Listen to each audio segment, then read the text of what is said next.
This is Optimal Health Daily, episode 239. Think you can fail only if you try? Think again. By Nia Shanks of niashanks.com. And I'm Dr. Neil, your very own personal narrator. Welcome to a Thursday edition of Optimal Health Daily. This is one of 5 podcasts where we read to you from blogs for free so that you don't have to read them yourself. Except on Fridays. That's a little different. I answer your questions. So don't forget to send them in. And today, we're lucky to have a sponsor for this show, so a big thanks to Health IQ, who can help you, the health-conscious listener, get special rates on life insurance. You can learn more and get a free quote at healthiq.com/daily. That's healthiq.com/daily. So with that, let's jump right in and hear another post from Nia Shanks as we optimize your life. Think you can fail only if you try? Think again. By Nia Shanks of niashanks.com. We may hesitate to do something or try new things because we don't want to fail. But what if not taking action could lead to an even bigger failure? If we tried something and didn't attain the desired outcome, we define the event as a failure. We tried, it didn't work, or was a catastrophic disaster. Therefore, we failed. Failure, it seems, is a result of taking action. Just do it, they say. Well, maybe you just did it and hated it. Or perhaps the outcome was worse than you expected or could have prepared for. This is why we can easily smooth talk ourselves out of taking action.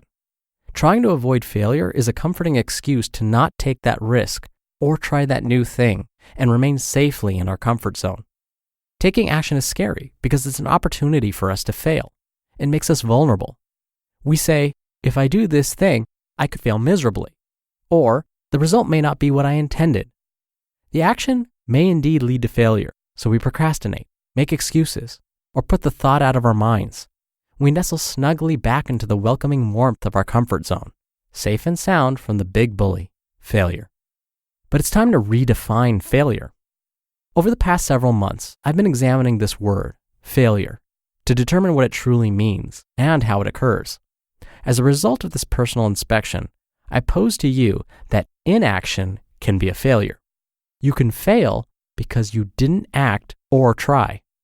Not taking risks, getting out of our comfort zones, seeing what we're capable of doing, trying the things that keep us awake at night, exploring the what-ifs that excite us, and otherwise not becoming the best versions of ourselves is failing. Sure, by taking action, you may fail by traditional standards, but inaction can be failing too. I think its consequences could be larger than trying and failing. Not living up to your true potential and allowing your talents, passions, and abilities to explode forth can be considered failing. In this light, taking that chance isn't nearly so intimidating, is it? Let's redefine how we view failure. Changing how we view failure. How can you not allow fear of the what-ifs prevent you from taking action? Perhaps more importantly, when you do take action and things don't go as planned, how can you view failure as a positive experience? First, you must acknowledge that you have a choice in how you view failure. This is best explained by Dr. Carol Dweck in her book, Mindset. In the book, she reveals that we have a choice between 2 mindsets, a fixed and growth mindset, and they can apply to any area of life, including how we view failure.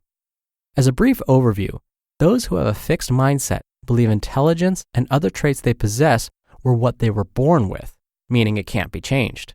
Either you have it, whatever it is, or you don't. Those with a growth mindset believe how we are born is just a starting point, that we can increase our intelligence, learn new skills, and change our traits. As Dweck says in her book, quote, "Becoming is better than being," end quote. This means that you can improve your skills and do the things you want to do. You don't have to give in to the false notion that you must be born that way. It all comes down to a choice. You can choose which mindset you want to adopt, and this can be applied to how we view failures. Those with a growth mindset view failures as opportunities to improve their skills. And perhaps most importantly, those with a growth mindset believe that failure is an experience, not an identity.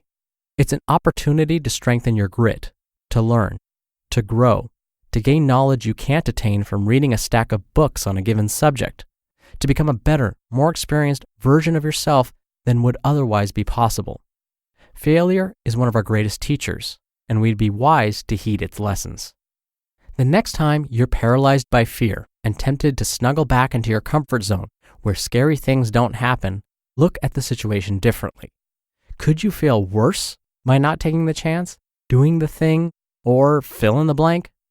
Could not taking action lead to far greater consequences than if you tried and failed? As a personal example, I've published dozens of articles on this website that scare the crap out of me to put in front of your eyes. Why? Because some people may get offended or hate the content or think I'm an idiot. I've received hate mail for my experiences and views, but I've reasoned it out that not sharing certain things is a bigger failure than posting these articles and facing potential criticism. As a result of the articles published here, I've had the privilege of connecting with others who have had similar experiences, and I've helped many. In this instance, not posting articles, not taking action because I'm afraid of failing, for example, receiving negative feedback or not sharing something extremely helpful, would be a bigger failure because I wouldn't be helping others. I'll continue to take action and not allow unconstructive criticism to affect me. From my perspective, as I mentioned above with that one small example, failure can happen because you don't act. What if you take action and do end up failing anyway? First, have some compassion on yourself. Second, harness the growth mindset and use that experience to make you better, smarter, and more resilient. You can do this if you want to. Remember, it's a learning experience. It doesn't define you. In the end, we all have a choice. When it comes to failure, don't fear it. Not doing the things you want to do can be a bigger failure. Should you encounter failure, learn from it. While it may be a suckfest at the time, you can choose to use that experience to grow. To quote Dr. Dweck one last time, quote, "You can look back on your life and say, I could have been, or you can look back and say, I gave my all for the things I valued." You just listened to the post titled, "Think You Can Fail Only If You Try? Think Again," by Nia Shanks of niashanks.com. A very big thanks again to Health IQ for helping to keep this podcast going.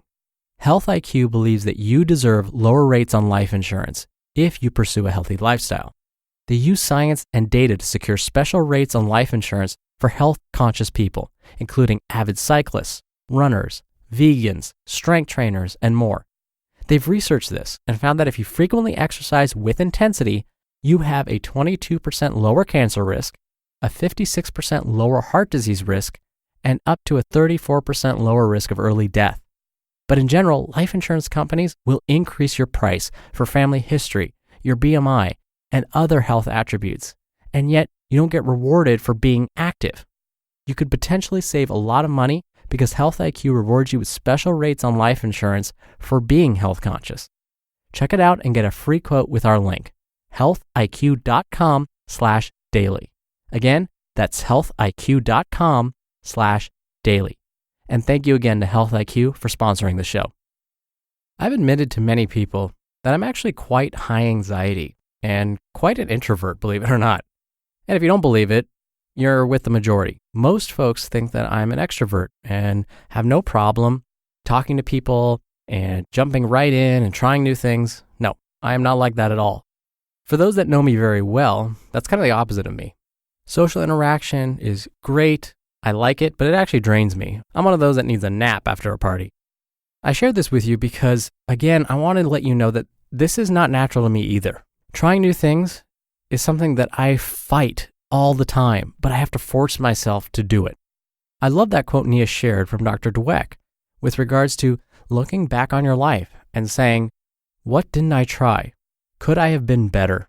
Could I have done this or that? I love that quote because I've actually started using that quite a bit in my own life. I don't phrase it the exact same way. I think of it more like this. On my deathbed, ooh, that's kind of morbid. Well, how about this? Near the end of my life, when I look back upon my life, would I say, gosh, I'm sorry I tried that. What a bummer. I should have never done that. Or am I going to be more likely to say, I should have just tried it?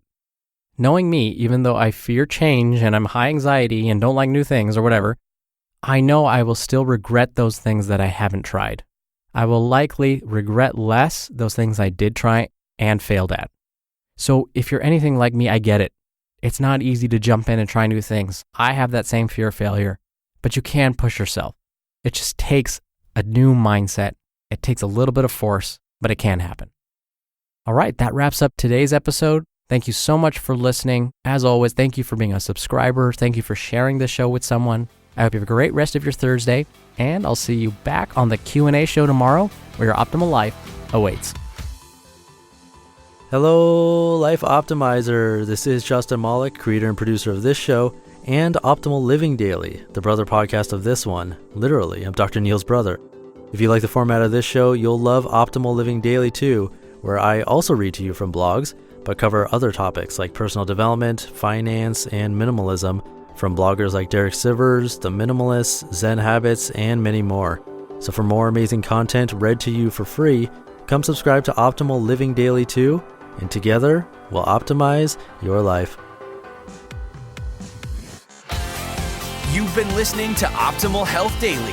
Be sure to hit the subscribe button to stay up to date on each new episode, and head to oldpodcast.com.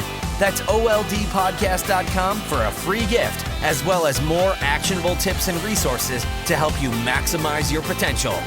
Thanks for joining us, and remember, your optimal life awaits.